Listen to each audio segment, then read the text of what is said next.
Ruličku nabarvíme na oranžovo. Doporučuji vám to nedělat vodovkama jako já, protože pak bude rulička dlouho schnout. Nabarvíme obličej, který chceme, aby naše papírová dýně měla, a poté vystřihneme. Přestávka na záchod. Jsem zpátky a zase to vystřihuju. Opravdu si to, jestli se to dělali vodovkama, nechte uschnout, ať se vám to potom nedrolí jako mě. Pomůcka přitom je vysušit si to úplně normálně fénem. Za 5 minut po fénu to budete mít úplně suchý a stříhat se vám to půjde snadno.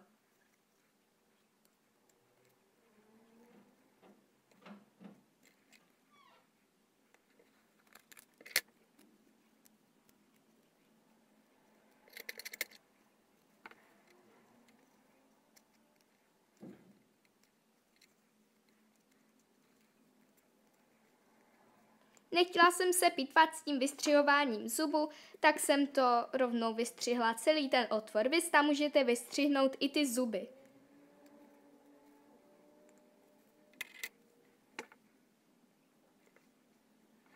Na spodek nalepíme kolečko oranžového papíru. Já neměla oranžový papír, tak jsem si to kolečko nakreslila a nabarvila ho těmi vodovkami.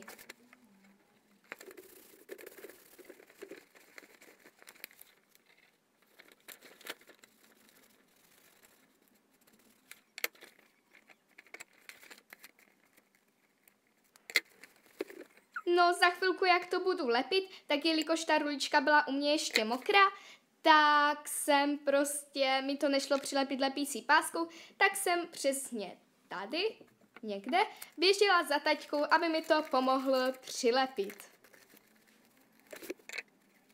Vystřihneme a nalepíme. Jo, za chvilku poběžím za taťkou, aby mi pomohl.